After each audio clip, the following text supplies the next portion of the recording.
movie opens up with a flashback to the time when our protagonist Victor was a little boy. On one fateful day, he and his family get into an accident as their car falls off a bridge. Although Victor manages to survive, his father doesn't make it. In the present, a teenage Victor has nightmares about the accident and has developed a paralyzing fear of heights. One morning, he refuses to go to school because the students are being taken on an excursion to the nearby mountains. There, they plan to watch the solar eclipse, but Victor is afraid his phobia will kick in when they reach the top. However, his mom makes him change his mind by promising that his father will always be there to protect him. Meanwhile, 1,000 years in the past, a shaman casts a spell that will help him find a powerful artifact named the Stone of Power. He plans to use it to rule the whole world. The fire in front of him forms the shape of a dragon head, which matches the image on Victor's jacket in the present day. In the meantime, Victor has fun on the excursion with his best friend, Vovchik. He's also brought a bunch of fireworks to light at the end of the day. On the other hand, Vovchik has brought a megaphone to fool around with. After walking through the forest for a while, the group reaches a bridge. However, Victor freezes in the middle of it because of his phobia. This forces Vovchik to drag him back to the start of the bridge, while the entire class laughs at him. Embarrassed, Victor runs into the forest and hides from everyone else near a cliff. Soon afterwards, Vovchik finds his friend and tries to console him. However, their chat is interrupted as the solar eclipse begins. Suddenly, a massive earthquake hits the area. Vovchik falls off the edge of the cliff and holds on to the rocks just in time. Victor wants to help him, but his phobia of heights keeps him frozen. And before he can muster the courage to do anything, a magical portal opens behind him and absorbs Victor along with Vovchik's megaphone. When Victor opens his eyes again, he finds himself on the same cliff, but 1,000 years in the past. Nearby, there's a man in armor named Oleshko being attacked by a group of enemy soldiers called Cumans. Oleshko, being a crafty swordsman, defeats these soldiers easily. But things get complicated when he's attacked by their leader, Andek, who quickly overpowers him and brings more soldiers as backup. At that moment, Victor trips while trying to get a better look at the fight and accidentally activates the megaphone. This distracts the soldiers and gives Oleshko a chance to escape. Luckily, he has a horse and picks up Victor before the Cuman soldiers can get their hands on him. After a while, Victor and Oleshko reach a river, where the latter summons the water spirit to form a path for them to pass. This path disappears once they've crossed, forcing Andak and the Cumans to give up on the chase for the time being. Following this, Oleshko takes Victor to his village, which is protected by a stronghold. Victor's garments and way of talking are viewed as strange by the residents, and they fear he might be a spy. Hence, they throw him in prison until they decide what to do. Meanwhile, Andak goes to see the shaman to discuss the failure of their mission, but the shaman surprisingly reacts happily when he hears about the boy in weird clothes. He believes that Victor is the person that will guide them to the Stone of Power.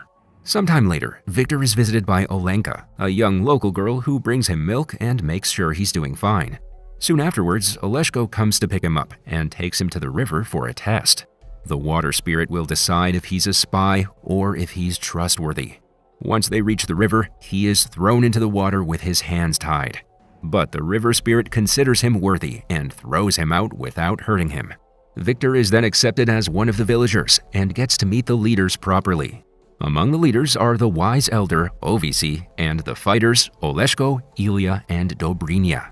Suddenly, their names make Victor realize these are mighty knights that are described in ancient poems. He then claims that he's from 1,000 years in the future. At first, they don't believe him, but when he uses his microphone, they are taken aback. Victor then asks for a way to return to his own time, and Ovsi promises to look into it. Later in the evening, Oleshko comes with some news after talking to the river spirit. There is a way for Victor to return to the future, but for that, he will have to search for a mage who can teach him how to open the time portal by force. Fortunately, Oleshko knows where to find a mage. As the days pass, Victor spends his time in the village learning to use the sword and the bow. He also gets to see the Stronghold's watchtower, which is so tall that it can help them keep an eye on the whole kingdom. Later, he also meets Tuharin, a dim-witted Cuman prisoner who is kept inside a cage near the watchtower. After the training sessions are over, Victor leaves the village. He's on the lookout for the mage using a map that Oleshko had shown him. Fortunately, he comes across Olenka while she's gathering mushrooms and convinces her to be his guide as she knows the area well. Without noticing the shaman's spy raven that's following them, the teens walk for a few hours until they enter a passage between two huge rock walls. Victor suddenly finds himself in a desolate land, which is an illusion cast by a mage who lives nearby. He can hear strange voices in his mind. The voices say that if he wants knowledge, he must confess his greatest fear without lying. Without hesitation, Victor shares the story of the car crash and his fear of heights. The mage approves of the boy for having accepted his weakness and shares the information he's looking for. He reveals that an artifact called the Stone of Power can help him open the portal to the future. However, when Victor asks where the stone can be found, the mage replies in a riddle. He says it can be found where the wingless make their nests and will be seen when Victor rides the wind. Only someone able to touch another heart with his own can reach the Stone of Power. As soon as the mage finishes saying the riddle, Victor returns to the forest with Olenka. When he shares the riddle, she guesses that the nest for the wingless must refer to a nearby village named Stork Village. A few hours later, the duo makes it to the village. Victor makes a kite on the spot and uses it to ride the wind, just like the riddle said. Soon afterwards, the kite automatically falls into a small pond nearby. He then jumps into the water, follows the string attached to the kite, and finally finds the Stone of Power. Unbeknownst to Victor, the shaman spy raven sees all of this and flies to tell his master. As soon as the news reaches the shaman, he sends a bunch of Cuman soldiers to steal the stone. Just like he had hoped for, these ruthless warriors not only kidnap Victor and Olenka, but also light the Stork village on fire.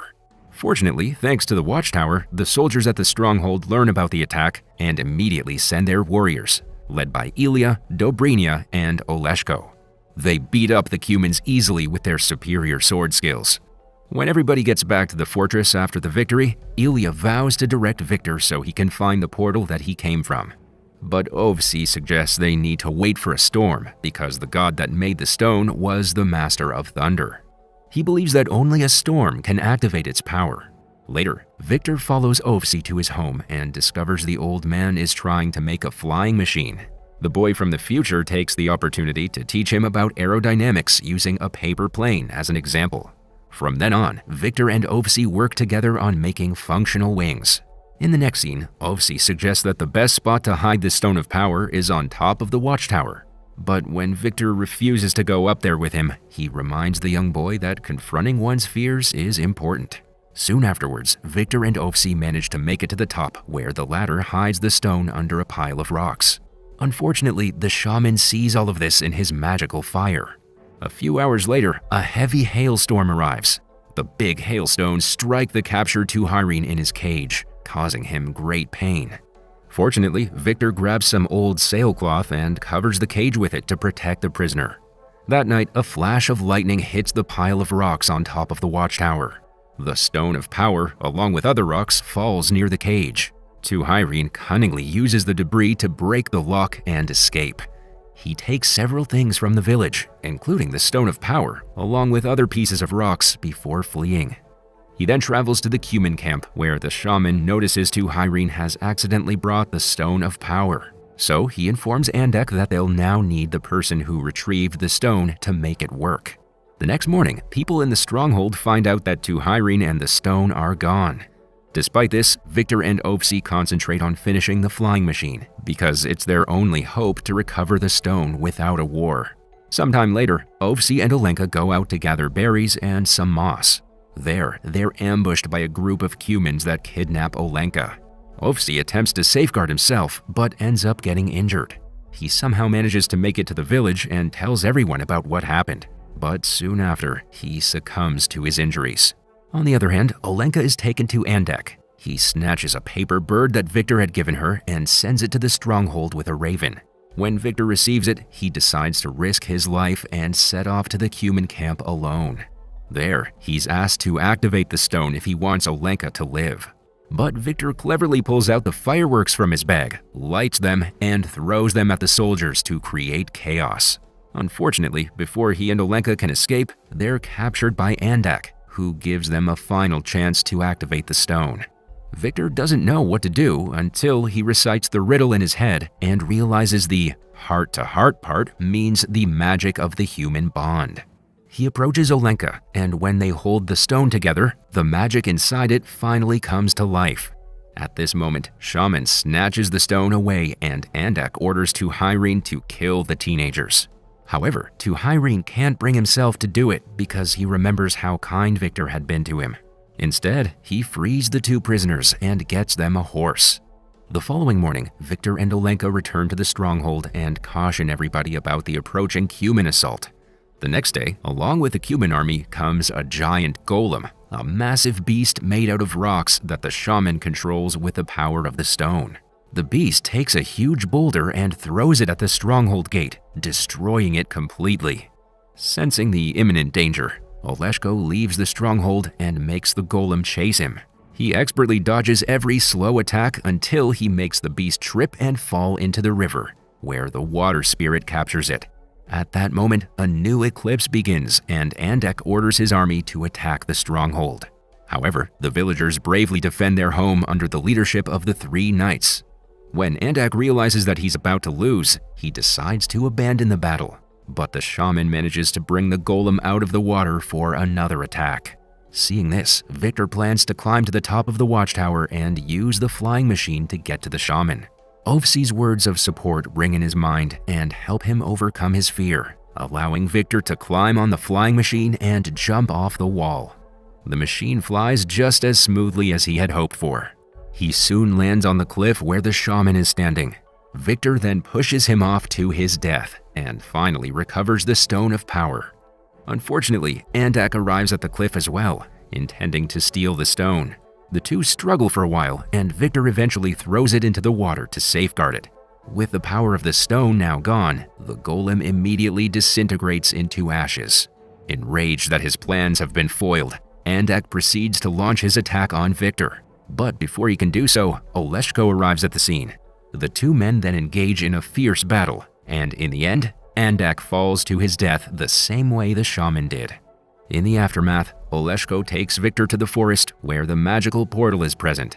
And as soon as Victor enters the portal, he is transported back to the present where Vovchik is still hanging on the edge of the cliff. Now that he isn't scared of heights anymore, he bravely manages to save his friend.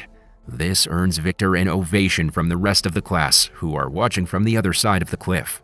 The movie then cuts to a year later, where Victor finds a heart-shaped stone in a nearby forest.